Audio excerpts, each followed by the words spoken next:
Ice and fire power Youtong ran in the war of the usurpers, the baby of the fox cat replacing the crown prince, a cook who grew up on the Great Wall in dire straits. Aegon Tangrian, this name brings conquest and will also bring revival. The soul of an earth travels to the eldest son of Prince Leijia. He will ride a giant dragon and once again dominate the world. P.S. This book is also known as, I Have a Dragon Aunt and, My Half-Brother is the Commander-in-Chief of the Night Watch, keywords of the novel. Quanyou's Winter Dragon Master no pop-ups, Quanyou's Winter Dragon Master full collection download TXT, Quanyou's Winter Dragon Master latest chapter reading. Chapter 1. Wedge. You are listening at novelfull.audio. Chapter 1 Wedge Flames, Blood, Screams. King's Landing is a city established by the Tangrian family. 300 years ago, the conqueror Aegon Tangrian began sweeping across the continent of Westeros from here, hence the name, King's Landing. When the sunset and blood fill this world with red, no one can tell whether what is under your feet is light or blood. In the King's Hall, a tall silver knight sits with a horizontal sword on an iron throne built by the soldiers of the world. The Tangrian dynasty began in Iraq and ended in Iraq. The king of Andar, Lorna, and ancestors, the ruler of the Seven Kingdoms and the guardian of the entire territory, was the old man lying in blood in front of the silver knight. In the future, people would prefer to refer to him as the Mad King Ellis. At this moment, a pregnant woman was leading a boy across Blackwater Bay. In the high tower of the Red Castle, in the palace of King Lin, a woman with a kind face was humming a lullaby song, holding a sleeping baby in her arms. He has Dorn's black hair and deep and vast purple-blue eyes. The door of the tower was violently pushed open, and a tall warrior walked in, holding a child in his hand. "Princess, the child has been found for you," he said, "Sir grandson, thank you for your hard work." The knight knelt on one knee and presented the child with both hands. "Your Highness, Royal Highness Princess, the people of Cayenne City have been killed. Please move." Ilya gently shook her head and placed the child in her arms in the knight's hand, then placed another swaddle around her. "Without the king's command, I cannot leave the throne." Her voice was clear and gentle, but with a hint of weakness. "Sir grandson, your uncle is the honorable guard of the forest, and the grandson family is also an honorable family." "Should I believe you?" she asked the knight. The knight held the child with one hand and hammered his chest with the other. "The grandson family, I swear to serve the king to the death. Take this child away and bring it to Tangrian of the Great Wall. Tell him that after the long summer, the stars will cry blood, and the cold darkness will envelop the world. At this terrifying moment, the son of prophecy will pull out the burning sword, the messenger of light. He is Aegon, born from the stars, the dragon prince of Tangrian, the prophesied savior of the light, the future ruler of the Seven Kingdoms, and the guardian of all, yes, Royal Highness Princess." Until the knight left, the woman squeezed out a smile and looked at the child in her embrace. Her silver hairstyle and chubby face were so cute. She couldn't bear it in her eyes and could only turn her gaze away to look out the window of the tower. Her husband should be fighting against the rebels. "Leijia, I hope the old man you often praise can really save our child," she murmured. End of this chapter. Chapter 2. The Kitchen's Dream. You are listening at novelfull.audio. Chapter 2. The Kitchen's Dream. Enough, Sir Elisha Thorne's words were like Valeria's steel blade piercing through the air. He was scolding several fighting youths. As a coach on the desperate Great Wall, he would do so every time a new person came. Cole didn't like his contemptuous tone, and he felt that knights should abide by the humility in their creed, just like Baylor the spear breaker, willing to fight for the weak. This is not a question that a chef should think about, especially a chef on the desperate Great Wall. He was picked up by Master Eamon from King's Road on a cold winter night. According to Master Eamon, his face had already turned white from the cold and he couldn't even cry. Everyone thought he should not have lived that night, but the next morning his crying startled the night watchman brothers in the entire tower. Who knew that this sentence was like a curse? Winter did not take away his life, but it took away his health. As long as he stood on the city wall, he was afraid that he would be blown away by the wind. His body was too thin and weak, and he would never become a cavalry. Because he did not join the night watch, Cole did not work in the Black Castle. His 15-year-old naming day falls next year, when he can swear to the gods to join the Black Army. He walked up the hallway with Clydas, and the Aegon scholar was taken care of by him, Clydas, and Zit. Clydas was the scholar's assistant, Cole was responsible for the scholar's diet, and Zit was raising crows for the night watchman. Actually, Cole is also very tall, but he is too thin and weak. The bachelor is already very old, and he always likes children very much. Cole was raised by him alone. In recent years, his body has been deteriorating, and even his eyes cannot be seen. However, his words are always full of wisdom. The Black brothers are willing to respect his guidance, just like Cole told the stories of the Tangrian family that he liked to listen to when he was young. Cole saw that Snow's face was a bit gloomy, indicating that he was not in a good mood, while the remaining two people walked limping, indicating that they were probably injured. Lexus shook his head. Zit didn't send any letters. In fact, a short dwarf came to him yesterday to ask for soup and revealed some words in his casual conversation. Cole sympathized with the dwarf, perhaps both of them had physical defects that made the two of them sympathize. They called him a little devil, but Cole felt that Tyrion Lannister was a very knowledgeable person, although not comparable to the Aegon scholar. The little devil told him the 8 dogmas of knighthood, and yes, Cole is a cook with a knightly dream, even though he can't even be a cavalry. But he longed to become an honorary knight, just like the Dawn Sword and the fearless Sir Barristan. The little dwarf Lannister joked that he should be given a share of his height.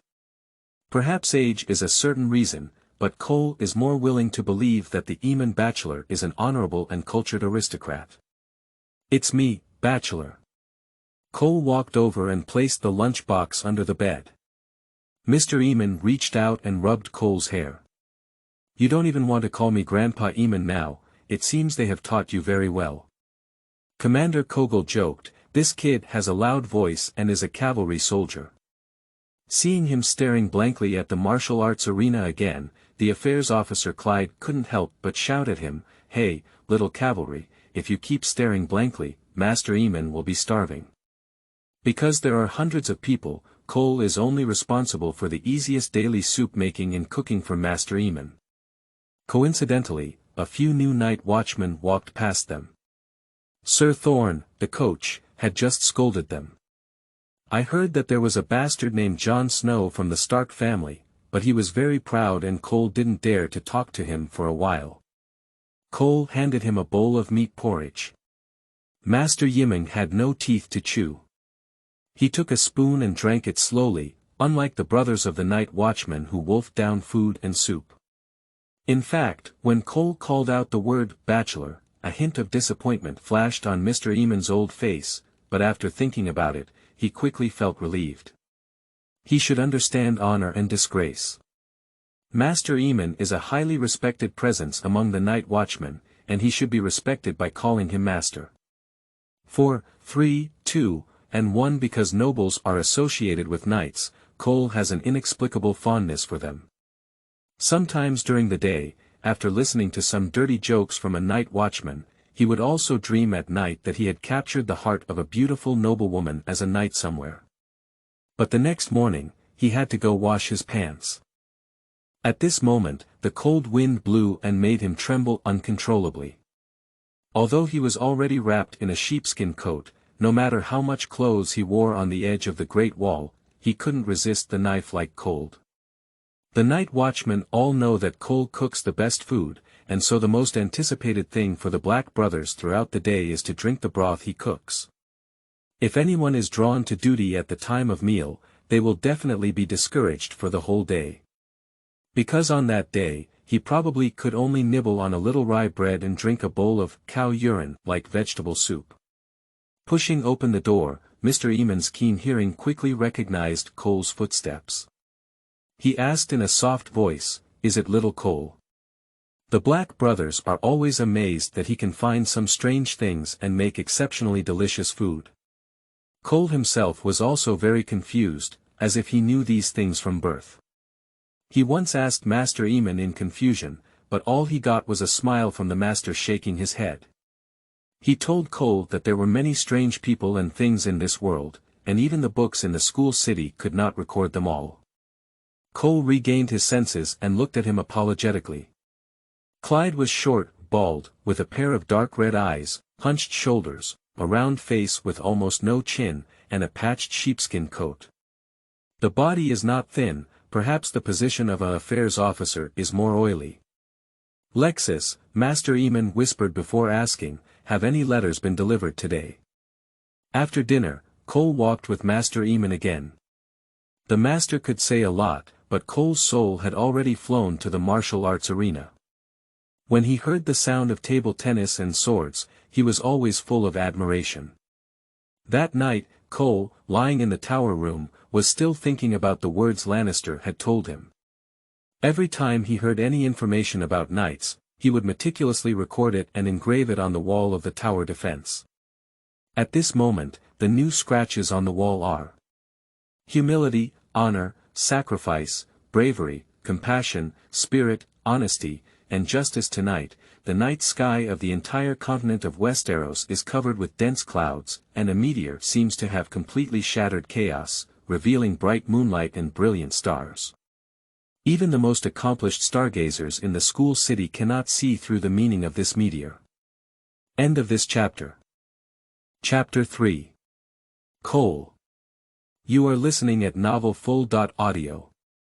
Chapter 3. Cole. Its scales are as brilliant as ice crystals, shining like a torch, with blue flames blazing inside. It has no malice, and the sparks gushing out from its breath rise and fall, as if performing a trick for Cole. After the initial fear dissipated, he couldn't help but touch its massive body. On the seemingly cold and fierce scales, there was a warm spring-like surge. At this moment, the earth beneath his feet suddenly sank. Before he could grasp it firmly, he fell into a deep abyss, continuously falling until a huge bubble burst out of the void, enveloping Cole inside. Then, a person's memory appeared before his eyes, and there was a place that had never heard its name before. Earth. Of course, when Cole woke up, his sweat had already soaked the entire sheets. He looked at the inside of the tower room in confusion, a small room, a wooden bed, dusty walls, and a thick door. This was originally the room of Commander-in-Chief Kogel, but later it was given to Cole because the new commander, Sir Mormon, had moved to the King's Tower. Cole's name was given by Kogel, which is very common in the continent of Westeros. Originally, the Eamon bachelor wanted him to be called Eamon. And now this man has a new name. Ingen. His memory was finally unsealed after being frozen for 14 years. Ingen is a social animal who died suddenly in his previous life in 996. Of course, this is not to blame anyone else. After all, he still has the habit of staying up late to read novels, play games, and pursue dramas. It's like standing on the edge of death and crazily singing and dancing rap. He is both Cole and Ingen, but in this world, he will live as Cole in this world of ice and fire. Yes, he is very familiar with this world, whether it is movies or novels, he has read them all. And I have watched it more than once. Looking back on the scattered memories of 14 years, it was not that he had taken away Cole's body from the nest, but that little Cole died in that cold winter. He only fused his own memories, but because Ingen is still an adult in his 20s, he unconsciously brought that identity into his life. Knight's dream, Cole is powerless to mock his own dream. Who in Westeros's youth doesn't have a knight's dream? The world of ice and fire is not a peaceful and harmonious paradise. Here, hidden currents flow and various forces meet, making it an arena for noble power games. The so-called throne of flowing water, the 7 iron states. Ordinary people living on this continent don't care who sits on the Iron Throne.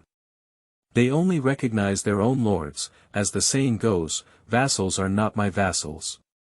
The continent of Westeros is divided into 7 kingdoms from south to north, standing in the east and west, from ancient times to the present. This title has never changed for millions of years, but now the 7 kingdoms are no longer independent kingdoms, but have become vassals of the Iron Throne. The Great Wall stands to the north of the Northern Realm, ruled by the Stark family, and it is these members of the Stark family who have stirred up the turmoil on the continent. The proud and aloof Stark's illegitimate son from outside will also appear on stage as the protagonist, portraying a myth of an illegitimate son's comeback. Cole tried to search for his own figure in his memory, but no matter how hard he searched, he couldn't find his trace. It seems that the character B has not run away, so I don't know if he can survive until the end. After all, there are still several major battles to be fought by the Night Watch. As for the princes and generals, if he goes to TM, he can't even wield his sword. What can he use to defeat the princes and generals? Next, let's think about saving his own dog's life. The Night Watchman must not be able to stay any longer. After Chief Cavalry Banyan Stark disappears, the next step is for Commander-in-Chief Mormon to take people out of the Great Wall. It's like a meat bun beating a dog. Fortunately, he did not make a pledge as a Night Watchman, so if he left, he would not be wanted by the kingdom. As for where to go, it still needs to be considered. And following the protagonist, he probably won't have that many lives.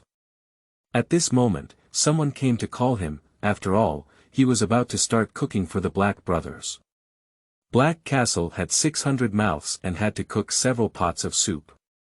Cole stood up, rolled up the blanket, and walked out directly. He had forgotten the coat he had taken off yesterday and stood in the fierce cold wind. Vijay is a night watchman of the same age as Cole, but he is not tall, even as a clerk.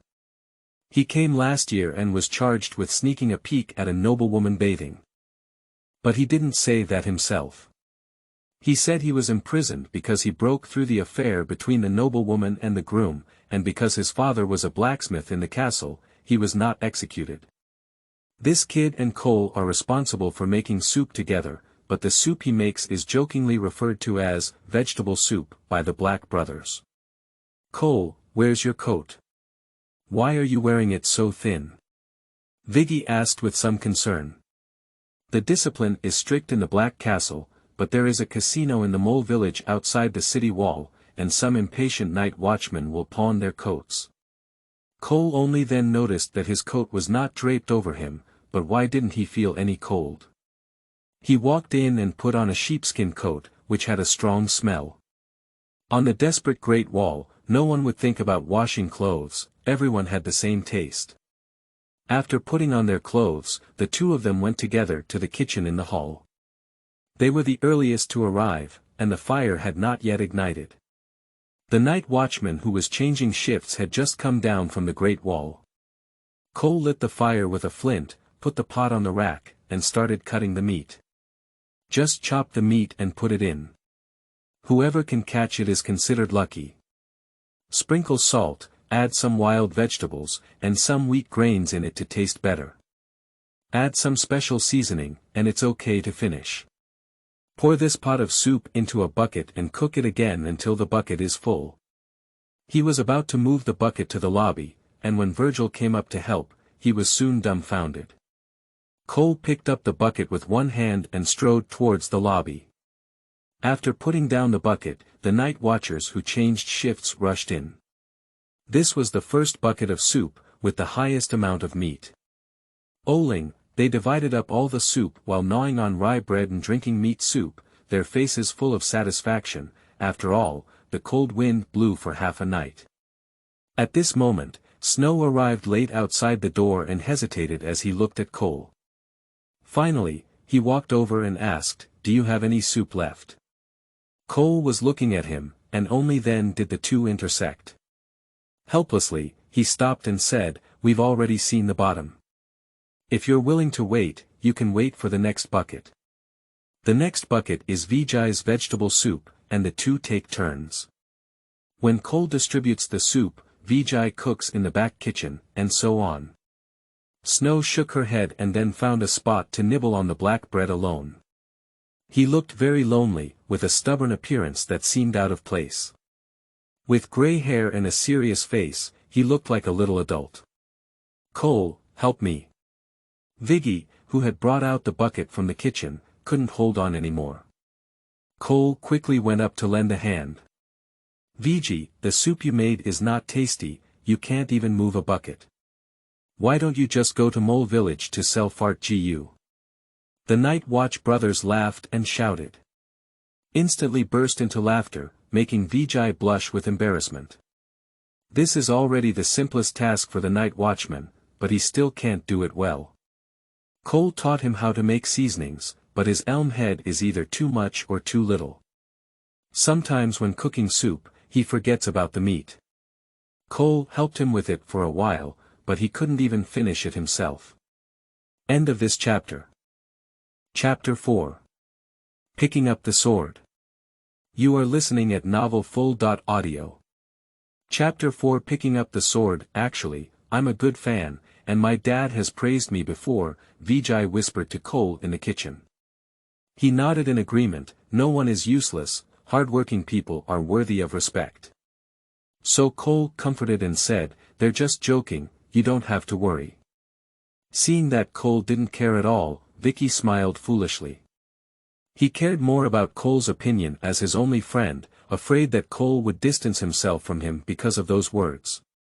"By the way, I noticed that your strength seems to have increased," Vijay thought of something and suddenly said. Cole was stunned for a moment. He shook his palm, as if it was indeed different from what he remembered. He had been subjectively brought into his previous life's identity, and some things were naturally overlooked, like the soup bucket that he had moved many times today, which used to rely on him and Vijay. Batch after batch of night watchmen came and went, and they were always busy during the day.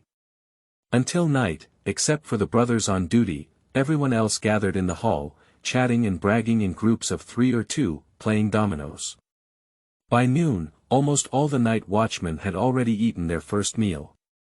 Cole and Vijay only started eating pork and wheat cakes with meat soup. If one day the hunting brothers catch a big prey, they will also have extra meals, but don't think about it today. Cole cooked the congee of Master Yimeng and sent it to him. His help was not needed for dinner, because the night watchman brothers were more willing to drink cider for dinner. Mr. Eamon also comes to the hall to have dinner with everyone in the evening, but he eats very little. Instead, he listens more to the night watchers sharing their stories. The night life of the night watchers is not always boring, and they light candles in the hall. Some can sing, while others can share their observations and experiences. After all, this is a group of people from all over the world. The guys from the southern region will share with extreme exaggeration the year-round spring-like wilderness, as well as the dense nightly culture and beautiful aristocratic ladies there. The boy from the western realm naturally wants to talk about the Lannister family. After all, it is rumored that the feces pulled out by the Duke of Tywin Lannister, the guardian of the western realm, are all gold. However, he was denied by the dwarf, but he still joked, "The bucket of shit is actually gold." In an instant, the Night Watch brothers burst into laughter for the humorous little dwarf, but Tyrion Lannister just raised his glass and shrugged his shoulders. After delivering food to Master Eamon, Cole arrived around the martial arts arena as usual. In the morning, it was time for training, and many night watchmen were sweating on the open ground. However, in this cold weather, any water stains would quickly freeze. He saw Snow fighting against 2 taller children, with swords clinking on his armor. Despite his short stature, he made the 2 of them scream and scream. Their battle seemed unusually intense, as if they had all taken a hard hit. A child named Hoot struck Snow in the ribs with a sword. Cole saw the painful expression on his face, but as soon as he gritted his teeth, he quickly reverted back to that proud face. Howard and the other child were even more uncomfortable. They often got injured several times when they hit Snow. If it weren't for the blade not being opened, they would have died countless times. That's the children's training ground over there, while the adults seem to be in harmony on the other hand. Everyone moves and I move until the point is reached.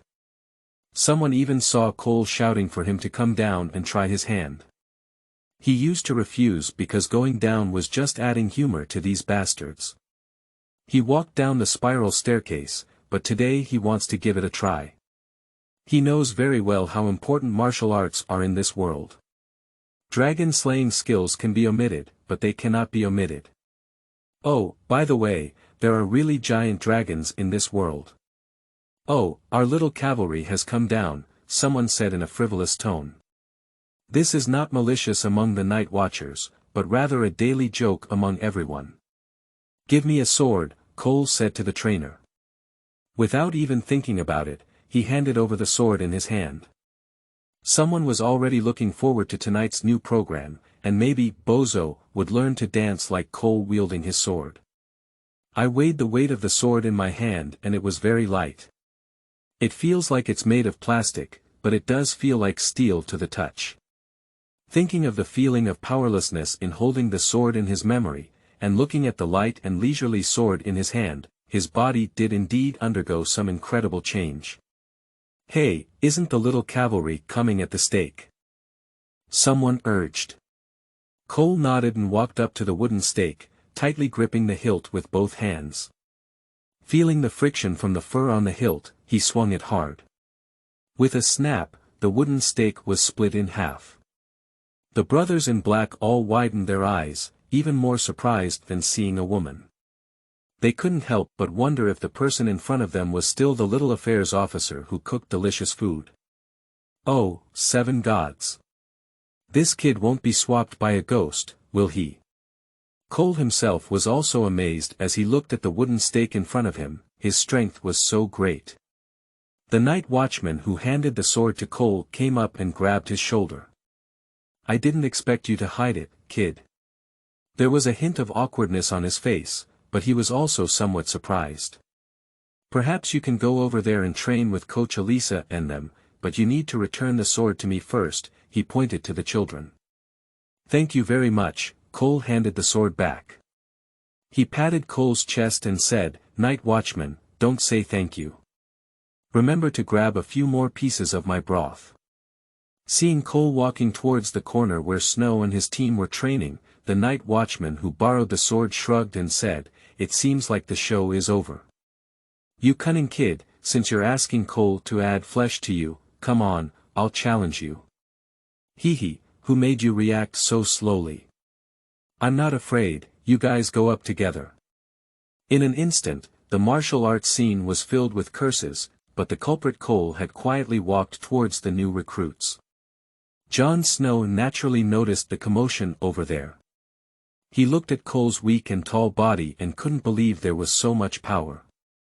He thought to himself, no wonder they called him a little ranger. Speaking of the cavalry Snow, he thought of his uncle, Banyan Stark, who was the chief cavalry of the Night Watch. But there has been no news of him for a long time, and some people say he has died, which makes Snow very worried. Little cavalry, this is not where a cook should come. Sir Elisha remained so venomous. I want to train with them, Cole said directly about his purpose. It's up to the commander the final say. I remember you are not even a night watchman. But if you can beat our Lord Snow, maybe I will go to the commander to explain. Elisha looked at Cole provocatively, as if to say you dare. Like Cole's nickname, Little Ranger, Lord Snow, is the title given by Sir Elisa to Jon Snow, which he detests deeply. Cole picked up his sword and wanted to see the difference between himself and the trained person. He shook his sword and bowed to Snow with a fist, Please advise, Jon Snow. Oh, it seems that our little cavalry is still a polite person, but your head has already been cut off on the battlefield. Maybe you can exchange it for a glass of wine, Elsa Thorne sneered. End of this chapter. Chapter 5. Extraordinary Abilities. You are listening at novelfull.audio. Chapter 5. Extraordinary Abilities. Jon Snow wavered as he looked at the boy holding the sword, but ultimately picked it up. Sir Roderick, the head coach of Winterfell, once said, if someone bows to you and invites you to fight, then refusing is a sign of cowardice. Although he knew that the person in front of him was not a knight and the etiquette he performed was not appropriate, he did not want to show any cowardice here. He wanted to tell everyone that he was a strong man who could handle cavalry. Snow gave him a formal knightly salute, and soon the new recruits opened up a small clearing for them. Cole looked at Snow quietly, hoping to learn something from him. He slowly moved with his sword, while closely watching Cole's every move. The two of them were deadlocked for a while, certain that Cole would not attack. Snow was the first to swing his sword and feigned to attack, hoping to test Cole's weakness. It is rumored that he has lived on the Great Wall since childhood, so he should also have decent martial arts skills. Jon Snow is proud. He believes he is not inferior to any of his peers, at least no one has won him except for Robert. After arriving at the Great Wall, he became even more convinced of his pride. These sneaky people are not worthy of being enemies with him. When Cole saw the blade piercing, he naturally swung his sword to greet it. With the idea of creating miracles with great force, but before the two swords touched each other, the sword changed its trajectory and struck towards Cole's ankle. He muttered to himself, "Not good." The sword had already come rushing towards him. Although the blade had not been opened, the actual impact on him was also very painful. What's more, he didn't even wear armor. It was too careless.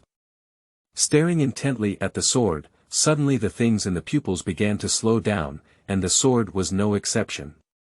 The blade was only half a foot away from the rib under the armpit, and it slowly moved in Cole's gaze, as if time had slowed down more than 10 times. Cole pulled open his body and found that his movements had also slowed down. In an instant, he thought of something. Perhaps this was the so-called welfare for travelers. Although it was good, it was not too rebellious in this world of ghosts, snakes, and gods. Move away from his body and dodge the sword.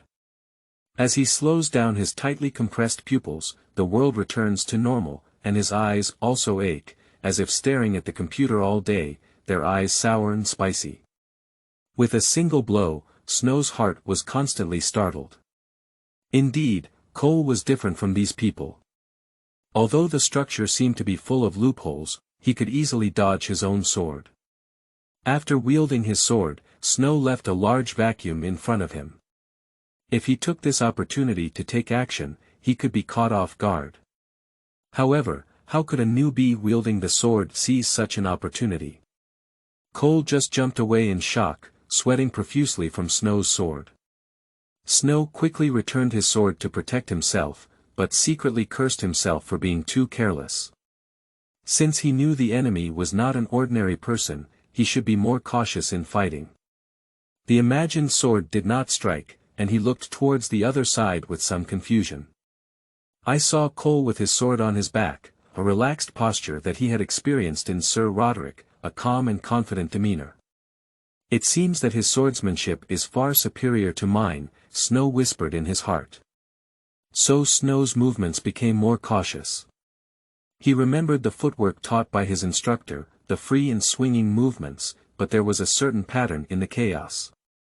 Even though Sir Leijia, who has been on the battlefield for a long time, cannot bear to see this illegitimate son of the Stark family, he must admit that he is a good warrior. On the other hand, on Cole's side, he remained motionless, as if responding to all changes with immutability. He was also regretting his dullness, but he really didn't know how to fight. Should he use his 8 fists to kill the teacher? There seems to be no other way besides that. So this time, when it came to Cole's attack, he made a fierce slash, like a hurricane, bringing howls. The trajectory of the sword was not difficult to predict, and even a person knew where he was going to attack, but Snow felt a tingling sensation on his scalp, and anyone could see the strength of the sword. He gritted his head and used his sword to push it up, instantly numbing his entire arm and even dislocating his wrist. What kind of monster is this? Snow couldn't help but curse. Of course, Cole didn't feel well on his side either. After all, the effects of force were mutual. He twisted his face and withdrew his sword, which was a true tactic of killing 1,000 enemies and losing 800. He handed the sword to his left hand and shook his slightly sore right wrist. Seeing him wielding a sword in his left hand, Snow was already startled by 1,000 waves in his heart. This is still a balance monster, damn it, I won't fight anymore. That's right, Cole was left-handed in his lifetime, while he was right-handed in his previous life, so he no longer had the reverse palm. He used to bow left and right, even if he had two swords. It's impossible to make Snow give up. He has a stubborn bloodline from the north, and even if he dies, he won't lower his head for you. He let go of the dislocated hand, and the observant Sir Elisa saw his hand shaking. So he sneered, just a little ghost who didn't know how to relieve himself, and his ridiculous arrogance. Learn to use Cole's left hand to wield the sword, but this hand is unable to swing flexibly. The sword still in Cole's hand was also very watery, as if two young children were in a fight. Snow looked at him puzzled and saw Cole smile at him. He couldn't help but feel grateful. It turned out that he didn't want to take advantage of others. Perhaps he should admit that Cole is a person with a chivalrous spirit, at least better than that kid Robert. If Robert gets such an opportunity, he must humiliate himself well, of course, without any malice. It's not shameful to lose to someone like this, Snow thought. Unexpectedly, the other side spoke first. Sir Elisa, I don't feel like I'm a match for Jon Snow. Maybe you need to hire someone else. As for the training, I won't bother you. That's right, even if Snow held the sword in his left hand, Cole was still struggling with it.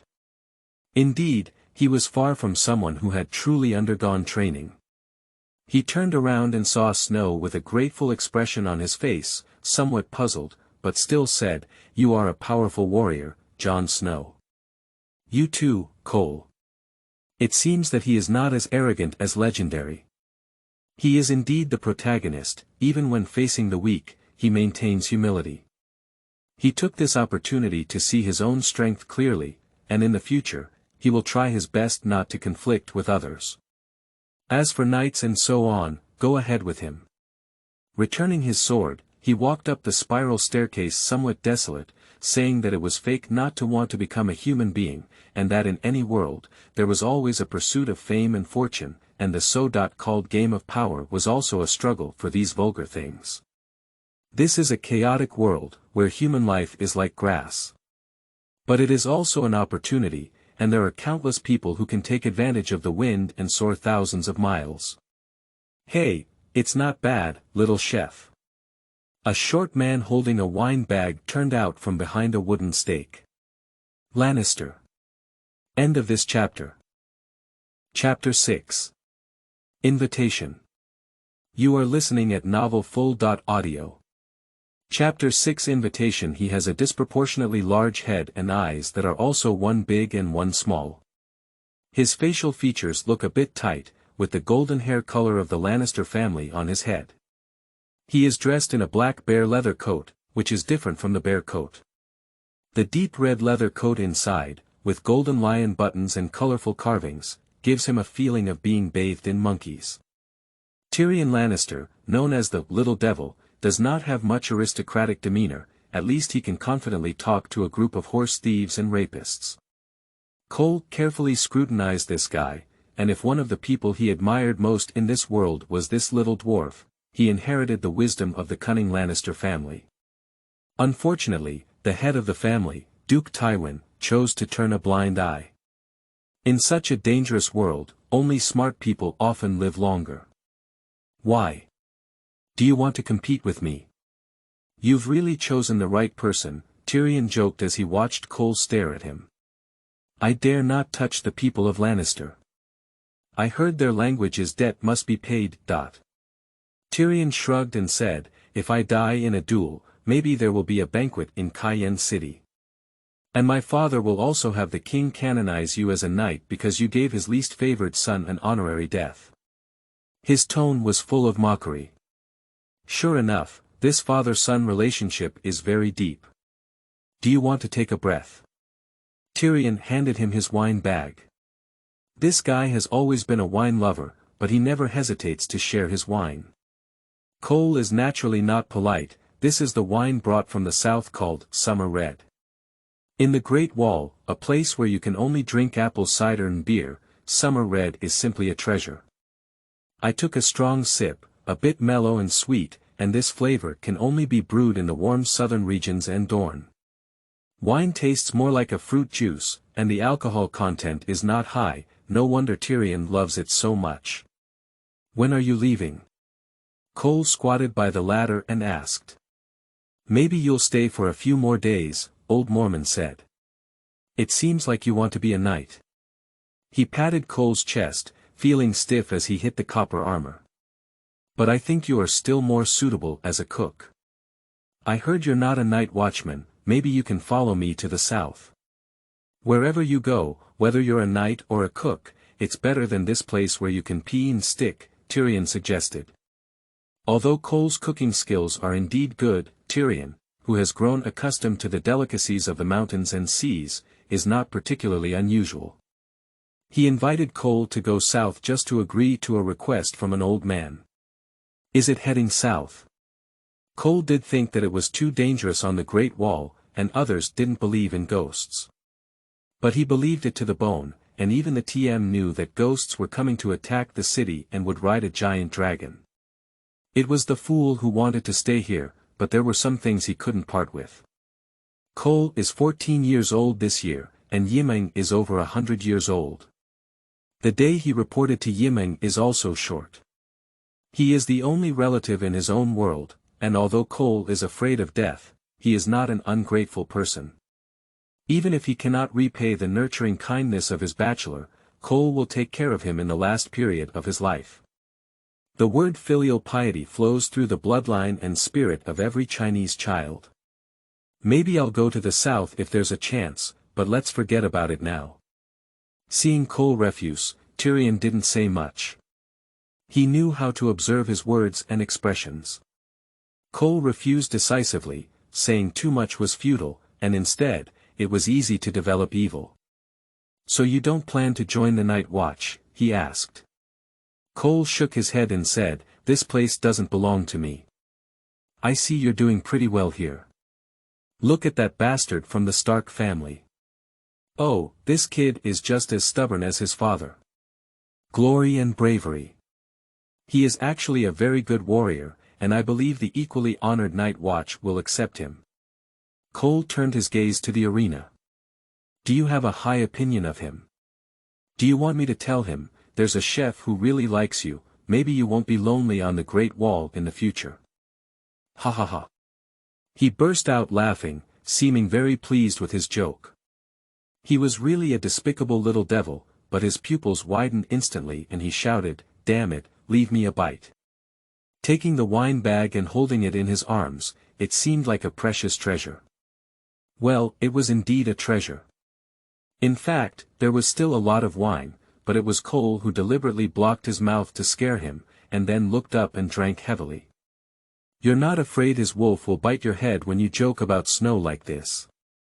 Speaking of the wolf, Tyrion couldn't help but shrink his neck. He was indeed a bit afraid of the white ice wolf, and on the way to the Great Wall, he almost got bitten to death. I believe the illegitimate child will manage his white wolf well. In fact, compared to Jon Snow's ice wolf, I am more curious about how you did it. Do what? Cole was a bit puzzled. It's like this today. When I first saw you, you looked a bit weak and just felt like a different person. You wouldn't have a twin brother, would you? You're overthinking Lannister. The two of them chatted a few more words, and Cole looked at the direction of the sun. It was time to cook for the bachelor. At night, he always ate with the night watchman in the hall. Tyrion followed him to the kitchen, and while speaking his words from all directions, he stole the food from Cole. When Cole moved the porridge to the hall was already full of people, and there was a lot of buzz. He raised wine and pushed the cup. Mormont sat on the top of the high position, beside him were the Edmund Master and the Chief Executive Officer, Bowen Marcy. Next to him were Sir Elisha and several other night watchmen with some reputation. Cole took the kanji of Master Yimeng, and then sat down in his own place. Of course, Tyrion was going to sit on the throne. After all, as the younger brother of the queen, his identity was very prominent in Westeros and deserved the attention of the Night Watchman. Snow is still sitting alone in the corner. He has been like this these days, with no one to talk to. It seems like he has been isolated, but it doesn't affect Cole. He walked straight over with his own food. "Hey, don't you mind if I sit here?"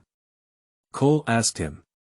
Snow, who had originally lowered his head to eat silently, looked up and saw that it was Cole who was competing with him during the day. He was taken aback and then nodded. "This is the rabbit meat I grilled. Would you like to taste it? It was exchanged by Vicky for something, and he shared some with me." Cole pushed the rabbit meat on the plate. Snow hesitated for a moment, then took a piece and saw Cole smile. A 14-year-old child doesn't have so many tricks. He actually desires to integrate into his peers, but his upbringing makes him feel out of place here. "Actually, you won during the day," Snow suddenly said. End of this chapter. Chapter 7. Expulsion. You are listening at novelfull.audio. Chapter 7 Expulsion. The rabbit meat was finely sprinkled with onions, and it tasted mellow and crispy. Snow couldn't stop after taking a gentle bite. The Night Watch brothers didn't pay much attention to eating, so they roasted the meat and swallowed the onions with their original flavor. In this place where birds don't defecate, it's good to have something to eat. The method of grilling rabbit meat until it's scorched on the outside and tender on the inside, with onion juice mixed with honey, is simply amazing. Honey was brought by Tyrion, and there was also a cook among his servants. Honey is usually used to make water for Tyrion to drink. In order to get honey, Cole gave him half of the rabbit. What a greedy Lannister. The story of an old wet nurse can only scare a 7-year-old child, he joked. You don't even plan to join yourself, you actually want to deceive people into staying in this icy and snowy world. Talking to them about ghosts now is like talking about Ultraman. Perhaps believing in light is not enough to be mistaken for madness, but those who believe in ghosts are definitely mistaken for fools in Westeros. At that time, his adopted son Greyjoy would also share stories with them like this. Although he didn't like that guy named Sean Greyjoy, he had to admit that his story was as interesting as Lannister's. The three of them laughed and laughed until night. As the sky gradually darkened, the Night Watchman began to return to the tower in pairs to rest. The commander-in-chief who had been sitting in the main seat walked towards them. He should be going back to rest. Is it a bit disappointing? Looking at the old man who was betrayed and died by his subordinates after leaving the Great Wall in the north, he suddenly felt guilty. It was these people who have taken care of him until now. He is like a child of the Night Watchman, but cannot do anything for him. Actually, it's not as bad as you think, Cole said. What you see is only their identity in the kingdom, but here they have bid farewell to everything in the past, wives, parents, children. Tyrion is cross-legged, he doesn't need to bow. The commander-in-chief's gaze was resolute as if he was expelling a criminal, but everyone knew his intentions. Some of the Night Watchmen sitting in the hall looked envious, and this was the first time someone had left the Night Watchman. I haven't been outside the Great Wall before, who knew there weren't any ghosts? Maybe it's not just ghosts, many ancient spirits and monsters may be hiding outside the Great Wall. He knew these people wouldn't believe this argument until the evidence was revealed. Someone started applauding, and his popularity has always been good here. When he was young, he was a little carrot head teased by the Black Shirt Army. Now, as he grows up, he is also popular because he cooks well. Hey, guys. What are you talking about? Figure 5. Figure 1. Layout of a single element. Connection. Snow was stunned and turned her gaze to Cole, as if asking, is this true? Finally, I met someone who was quite interesting among the Night Watchers, but ended up saying they were not in the same group. It was like encountering someone holding a pole while fishing, trying to get close, but the person ended up sticking to a dragonfly. Strange ghosts are stories that every old nanny in a castle likes to use to scare children. Listening to the story, Snow's fatigue and melancholy instantly dissipated. After arriving at the Great Wall for so long, Snow had never been so happy before. They were like a few friends bragging and farting to each other by the fireplace after dinner. He likes this atmosphere, which makes him feel like he's back in Winterfell, the days with Robb and the others. Xiong Lao sat down on Snow's side, looking at Cole. In a sense, Cole was also someone he had watched grow up with. When he was a child, mischievous Cole didn't know anything about superiority and inferiority, and even pulled his beard. It was Tyrion standing at the table, and his height was only slightly higher than the table, with only his head exposed. It seems that he was very successful in changing the topic, and Tyrion immediately began to talk about supernatural things with classic references. He read many books, at least in the palace library and Cayenne City. Snow listened silently, but suddenly a voice interjected, "You're too alarmist, little chef." For a moment, there was a hint of resentment in his eyes. Of course, Cole has never taken a vow and is not considered a true night watchman. Xiong Laojian's hard face showed a smile as he stopped and gestured for them to sit down. Snow nodded. "This place is simply terrible. It's a place where a group of exiles from the kingdom hide dirt and grime." Cole finally turned his gaze to Tyrion, and the little devil lifted his head and shrugged. "It's none of my business, but you can come with me when the time comes." Mormon also looked over and thought to himself, "Good people should let Eamon do it, bad people should let Mormon do it." Previously, when he was disobedient, it was Commander Kogel who whipped his butt, but later this power was taken over by Mormon. He turned his head and, as if sensing something, Professor Eamon looked over, his loose muscles squeezing out a smile on his face. He complained, "I thought the night watchmen were like Uncle Ban Yang, and of course you are too." Cole was momentarily stunned. He didn't remember telling the commander-in-chief that he wanted to leave, even though he had this idea in his heart. Those old guys are too boring. He pushed Cole and wisely gave him a spot, and he jumped up. "I have allowed you to leave. Although the night watchman is not wealthy, he will prepare his armor and sword for you and pursue your night's dream. I hope that in the legend of future generations, there will be a little guy named Cole who will leave his name. The story is very interesting and vivid in his mouth, with some historical secrets casually revealed. Sometimes I have to admire the knowledge contained in this small body." Cole and Snow both stood up. "This is the leader of the Great Wall. Perhaps they are not honorable people, not knights, lacking humility, or even good people, but they are night watchers. When the long night approaches, they will be humanity's strongest defense." Someone pretended to be sorrowful and sighed, "Alas, I will go there and drink delicious broth in the future." Mormon reached out to stop his words. "Now I officially expel you as the commander-in-chief of the Night Watch, Cole.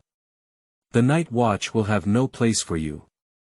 Food seems to have brought Snow and him closer. After all, they are only around 14 years old. Despite their age of being greedy, they still cannot resist the temptation of taste. Once the night watchman took the oath, he would fulfill his responsibility until his death. Snow was able to escape later because he had already sacrificed his life. But this kid finally came back on his own. At that time, he was not even the commander-in-chief. The night watchman may seem like a place that outsiders cannot avoid, but for Cole, he has lived in his home for 14 years, and many people here treat him well. In an instant, the applause in the entire hall rose and fell, as if they were bidding farewell to a soldier about to depart. Only Vijay felt a little sad. His friend was only Cole, but he was leaving and may not come back. End of this chapter. Chapter 8. Winter Night. You are listening at novelfull.audio. Chapter 8. Winter Night. The twin swords danced like a hurricane, and the swords clanked in the martial arts arena. In just a few days, he showed an extremely strong talent. Some people are born to fight, especially those like Cole who are cheating. Knife light and sword shadows. In the midst of lingering shadows, the large swords in both hands rained down like a shower. Lannister seems to need to take a good look at the Great Wall, so these days he has been training with Snow and the others at the martial arts arena, preparing for the upcoming expedition. Even in times of peace, there are countless thieves on the road of the kingdom. The ability to protect oneself naturally needs to be more beneficial. If he does not have a tendency to protect himself, he can only strengthen his own abilities. The sweat of these past few days has not been in vain. With the eyes of time and tremendous strength, he has always been successful in the martial arts arena, and even Snow dare not easily take over with him. No matter how many skills there are, they will appear pale in the face of absolute power. If he is equipped with heavy armor, it is like a humanoid tank, and the sword will undoubtedly kill him. The appearance still looks tall and thin, but the muscle mass slowly accumulates. This unreasonable power, coupled with the seemingly agile dodge of an outsider, made every person who fought against him secretly distressed. If you can't take his attack, it's okay. If you can't hit him, isn't that bullying an honest person? The road is simple, and his combat skills are not at all remarkable. He often injured his wrist when wielding a sword, but even the proud Sir Elisa had to admit that this child could be considered a good warrior in the Seven Kingdoms, but his skills were lacking and his experience was lacking. After all, even he suffered a hidden loss under this kid. Pulling out the training helmet that was fastened on his head, sweat had already soaked his hair, indicating that the tremendous power and the eye of time had also consumed him quite a bit. The main focus is on the mental consumption of the eye of time and space, with a limit of 10 minutes. If the battle is not resolved within 10 minutes, then it must end its use. Otherwise, the eyes will tear apart, and once the sky and earth become black, nothing can be seen.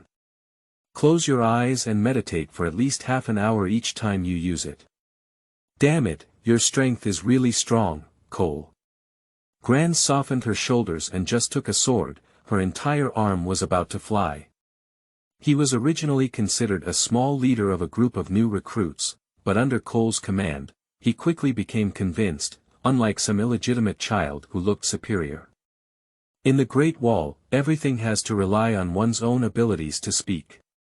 Although fists can be intimidating, only fists will not truly convince people of you. Cole intended to bring Snow into the group of new recruits, but unfortunately, our Lord Snow still seems to have a strong disdain for these guys. After finishing the training, Snow walked with him. "When are you leaving?" Snow asked. "Wait for Lannister, let's see when he pees enough on the Great Wall, and then we'll leave." Tyrion kept jokingly saying that he was standing at the end of the world and would pee under the Great Wall, but thinking of the fierce wind above, he probably would blow his short body to the East China Sea. "Where are you planning to go?" Junlin. Cayenne City. When asked this question, he couldn't answer for a moment. Where are he going?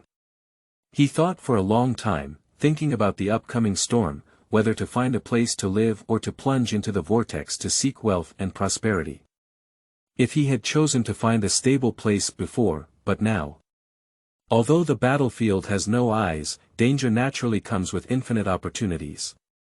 His inner self is also extremely contradictory. The aristocratic and knightly classes are like a hanging gold coin in the air, but it is also a sharp sword. If you want to hold the gold coin, you must be careful not to be cut. "Maybe I'll go to the Winter City first, and maybe you'll have to help me introduce your brother then." When it came to Snow in the Winter City, a glimmer of light burst out in his eyes. His heart still belonged to that place, his home that haunted his dreams. "Robert won't crown you as a knight, but if there's a letter I wrote, Robert will definitely make you stay," he said confidently. I have to rely on Lord Snow to say more good things to me." He put his sword and armor on the shelf, and he didn't actually have much hope for the armor promised by the commander-in-chief, after all, he was clear about how poor the night watchman was. Armor is already in short supply and of very diverse quality. In the past few days, he has stopped working in the kitchen and devoted all his limited energy to honing his martial arts skills. Of course, he is not among the night watchmen, and Sir Leijia does not care about him. He only occasionally makes sarcastic remarks from the venomous snake. Snow is a good teacher, at least he taught Cole many combat skills. Hey, Cole. Do you want to go to the lobby with us? After the morning exercise, it was time for the meal. Glenn and his group also walked over to put things away and invited Cole. Cole naturally knew they were isolating Snow, and this approach was highly favored by women and children. Cold violence can sometimes give people a sense of achievement. Of course, it's not their fault. Snow did a bit of a great job, leaving behind a few skills during training is a matter of worldly wisdom, after all, he is a brother who wants to live together in the future. But the coach of Winterfell is not so teaching. Sir Roderick would only loudly tell these Stark family wolves, training is like battle, any relaxation will cost you your life on the battlefield. Leaving a hand when facing a knight is insulting. You go ahead, Snow and I will come soon. Cole ultimately chose to stand on Snow's side. If you look closely, you can see that Snow had already clenched his fist and slowly opened it upon hearing Cole's words. These past few days of training, they have been speaking ill of Cole in his ear. Although he is angry, there is nothing he can do except to use a few more force than during the fight. In Snow's view, this kind of instigation of discord is the practice of eunuchs and women, and it is not fair at all. After refusing, the Glanders were not angry either. They all knew that Cole would not stay here for long. He gave Snow a provocative glance, spat out the word, bastard, in his mouth, and then left with his 4 followers. Cole felt quite helpless about the conflicts among these dolls. Judging from his overall age, it was not a big grudge, it was just a small fight between the children.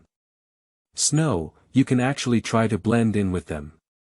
Actually, Glenn isn't as bad as you think, he's just a bit ugly.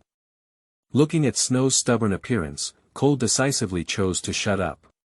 But someone spoke up, if you don't want to have your throat cut at night, it's best to listen to him. The two turned their eyes and saw a man with a big belly, his rough beard covering his entire face. Master Donald, Cole greeted. The blacksmith smiled at Cole and then looked sternly at Snow. He questioned, if killing a bandit gives you a sense of honor, then go ahead and do it. But you have to be careful of assassinations from other bandits. Perhaps one night, your head will be hung on the Great Wall for the wild to admire. He gave Snow a fierce and harsh scolding, and when they left, Snow's face was as frosty as eggplant. Cole is quite leisurely, after all, he spent the whole time watching the play. You're not helping me either, Snow complained, his gloating expression just now being seen by Snow. Cole shrugged and said, I want to help you, but Master Donald seems to be right. I don't have much reason. Cole, a figure hid in the corner and waved at him. It's Vicky. I haven't seen much of him these days, and I don't know where he went. My good brother Vijay, maybe I can introduce him to you, Cole pointed to the chubby boy and said to Snow. Snow shook his head. His mood was very complicated now, he just wanted to be alone and quiet. Of course, it would be better to find someone to share his worries, but unfortunately it seems that Cole has something to do. I need to go back to the tower, he said evasively. Okay, I'll see you soon. After saying goodbye, Cole walked towards Vicky, this kid sneaking around. He carried something wrapped in a cloth strip on his back. Cole looked at him with some confusion and asked, what's wrong? Where have you been these past few days? I thought the ghost had taken you away. He chuckled and handed the cloth bag, you're leaving, I need to prepare some gifts for you. Staring blankly at the piece of cloth, he didn't expect Vicky to be running around for him these days. This clumsy kid can't do anything, often so clumsy that Cole can't laugh or cry. This was given to me by my father when I came to the Great Wall. Anyway, I don't know how to use a sword, so I kept burying it under the Great Wall and took it out to take a look. Holding the sword in his hand, looking at the chilling peak, he didn't understand the weight of this gift. It was something left for him by the father of Virgil to save his life. Cole's pupils were slightly red, and the man couldn't help but shed tears. But after years, I don't know when to see him again. He looked at this unremarkable dark face and that simple smile. Then wait for this sword to become famous in the 7 kingdoms, he said with a light smile. Does it have a name? Men's friendships sometimes don't even need to say thank you. Vijay shook his head and said, there was a wandering knight who gave his axe to my father and he melted it again. He hasn't named it yet. Cole touched the light and thin blade of the sword, with a sharp cold gleam that was as sharp as dragon teeth, much like the Valerian steel sword that Commander Mormon carried with him. That's called it. The Night of Winter. End of this chapter. Chapter 9. Horseshoe Hurt. You are listening at novelfull.audio. Chapter 9. Horseshoe hurt, Cole, my younger brother woke up and Bran survived. He hurriedly rushed down from the king's tower. Cole was walking towards the hall with his sword on his back, and saw Snow with an excited face and a question mark on his face. He handed a letter and said, look, the gods have brought him back to life. This should be the only good news Snow has heard these days. This is really good news. The two walked into the hall together, and Tyrion was sitting at the table eating. Snow ran quickly to him like the wind. He survived, the gods bless him, he survived. Tyrion also greeted him with a face full of greetings. He turned his head to look at Cole, as if asking what this kid was going crazy about. Snow put the letter into the little devil's hand and said, here, you read. Someone gathered over and looked at them curiously. Glenn also mingled in it, but he dared not get too close. He stood alone, anxious and uneasy. His nickname was Lazy Toad, but at this moment he appeared very dull. The injury was caused by Snow. As soon as he thought about what Master Donner had said and the good news Bran had brought, his frustration gradually dissipated. He reflected, perhaps he was really going too far. Although Cole's strength is also strong, he never gives up. With this in mind, Snow walked over and said, I'm sorry for making your wrist look like this. If you're willing, I can teach you how to counter this move another day. Glenn stared blankly at Snow. He never expected this proud aristocratic illegitimate son to apologize to him. There wasn't much resentment at all, so he scratched his head with his unharmed hand and chuckled, I'm too stupid, but this move really hurts. Upon hearing Snow's shameless attempt to guide others in martial arts, Sir Elisa sarcastically sneered. However, Snow, who was in a good mood, did not argue with him. Instead, he responded with a joke, but there was a hint of gloom in Elisa's eyes. Everyone laughed heartily at this joke, except for Sir Elisa, who looked bitter and resentful. Cole thought to himself that his popularity seemed a bit limited, and he probably had to give Snow small shoes in the future. As expected by Cole, in the following days, Elisha was doing everything possible to cause trouble for Snow. During morning exercises, 2 or 3 people were arranged to fight against him, and at night, he was arranged to go on a night watch. Sometimes, Cole would accompany him to patrol the Great Wall out of friendship. Cole felt that the time to leave was approaching, and apart from training, he spent all his time making ingredient packs. One day Tyrion found him, and tomorrow they have to set off south. Cole found Vijay with a large bag of materials, squatting by the fire pit playing with something. Vijay. He let out a soft call and then put down the bundle. This is the ingredient pack I've made for you in the past few days. In the future, when making soup, I'll add a little more. Don't forget to add meat, otherwise they'll have to say it's vegetable soup again. Vijay stood up, finished packing the materials and asked with some sadness, are you ready to leave? Leaving tomorrow. His expression was a bit low. I really wish I could go with you, even if I were your attendant. Cole shook his head and smiled, I'm not even a knight. I don't need any attendants. Maybe I'll have to serve as an attendant for Lord Knight. You're so smart, you can definitely become a knight, Vijay said confidently. I hope so. By the way, you have to remember what I said, don't show off and run as fast as possible when you encounter danger. Well, I remember. But will the ghost really come? Why didn't you tell the commander and the scholar? Even if they believe it, what's the use? Don't you think old bear knows? He must have heard reports about white ghosts. It's useless. The manpower on the Great Wall is simply insufficient now, and there are even fewer who can fight. If a ghost comes, they can only rely on this wall. Farewell to Vizzy. Cole once again sought to see the Eamon scholar.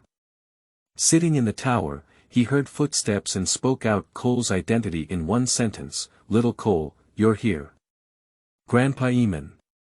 Cole squatted beside him.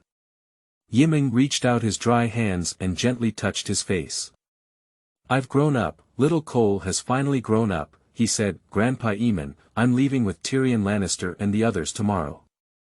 Young dragons always have moments to soar in the blue sky, there is no need to linger on their homeland." He took out a letter from his pocket and said, "If you're tired of the conflict, go to the old town. It's a gift I left for you. This is an introduction letter, but it is not sealed with the coat of arms of the Night Watchman. Grandpa Eamon, here. Go ahead, child. Don't forget to read. Armor can arm the body, but books can arm the mind." Cole pressed the envelope against his chest and gave him a kneeling salute. Although he knew he couldn't see it, this gift was truly his sincere gratitude. The equipment promised by Xiong Lao, sent by a night watchman brother at night, was covered in grey leather armor and an iron sword. Wrist gloves, leggings. The next morning, there was a noisy and chaotic scene.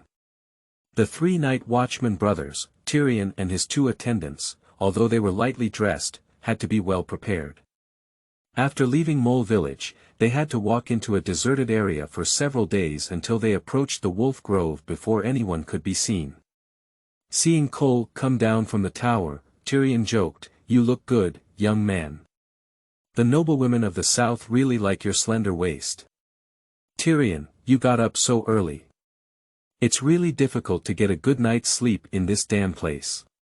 Even if the stove is lit, I'm afraid it might freeze the stick." Cole tugged and said, "Your joke is really uninteresting. That's because you little brat doesn't understand. When you kiss that white and tender rabbit, you won't think it's a bad interest anymore. Hee, when I arrive in the Winter City, I can invite those passionate girls from the north to try them out. Okay, this little dwarf is still a complete prostitute, and he doesn't shy away from these topics at all. There are even more vulgar words than those wandering knights. As long as you talk to him about girls, he can tell you all the characteristics from Dorne to the north, from Loya to the ancient girls. You should know that in this era where kings love to go to brothels, brothels are legal and truly a wicked medieval era." Snow and Vizzy also walked over, and Cole borrowed Tyrion's wine to bribe blacksmith Donald. In the future, besides cooking, Vizzy will only be responsible for helping him. Vizzy already has some experience in forging iron, hoping that this will make him easier. The luggage was quickly prepared, and Snow gave Cole a letter, which he had written to Robert Stark. Originally, he wanted to take a message, but after thinking about it, to increase his credibility, he borrowed pen and ink to write a letter. He whispered to Cole, "Robert will definitely let you stay. Please make sure to help me go and see Bran." Cole put the letter into his luggage, only carrying a small bag. Even after living on the Great Wall for 14 years, he didn't have many precious things, and his room was left for Snow. This kid actually ran to live in that cold abandoned building, I don't know how he managed to survive. Don't worry, I will bring your concern back to Lindong City. The figures of 7 horses gradually disappeared outside the city tower, and only a few black spots could be faintly seen on the Black Castle. Master Eamon and Commander-in-Chief Mormon stood together, looking into the distance. This child has undergone significant changes, and I had hoped he could stay. He should go see the southern world. We're all old, but he's still young, isn't he? Xiong sighed and said, "The situation of the night watchman is not good now, and the child has indeed been delayed. Perhaps you are right, this is no longer the former land of glory. Apart from the depressed young people and the tired old man, there is nothing left here. The long night is approaching. End of this chapter. Chapter 10. Wolf Forest. You are listening at novelfull.audio. Chapter 10 Wolf Forest. Jon asked me to help his disabled little brother, but I'm just a disabled dwarf. Even a bachelor can't make him stand up, Tyrion complained to Cole as he camped. Maybe Snow just wants you to use your knowledge to enlighten that child. Tyrion's eyes flashed with helplessness, but not every Stark family was as friendly as Jon Snow. Tyrion deeply understood how much prejudice they had against the Lannister family. Lions and wolves seemed to be born rivals in the forest. Looking at the sarcastic remarks made by Banyon Stark when he went north, it was clear that this bare leather jacket was still sent by Banyon to disgust him. It was rotten and smelly, but he did not suffer any losses. He decisively put it on him, causing Stark's plans to come to nothing. If it weren't for agreeing to Snow, Tyrion wouldn't even want to get close to Winterfell Castle. He would rather spend the night in the wintering town outside the city and find another northern girl to be happy. Hey, look what I brought. Black-clad Youtong grinned his black teeth and held a snow rabbit in his hand. He had just taken his other two brothers in black to go hunting. They are responsible for escorting Tyrion to Winterfell, and then Youtong will follow south to King's Landing to see if there is any fresh blood to replenish the night watch in the king's prison. Youtong is a night watchman expatriate, serving as a affairs officer, responsible for searching for criminals between castles in the Seven Kingdoms and sending them to the Great Wall. Commander-in-Chief Mormon seemed to vaguely sense an anomaly outside the Great Wall, sensing the scarcity of night watchmen. Therefore, he once again sent Youtong to the city of Junlin, hoping to bring back more people.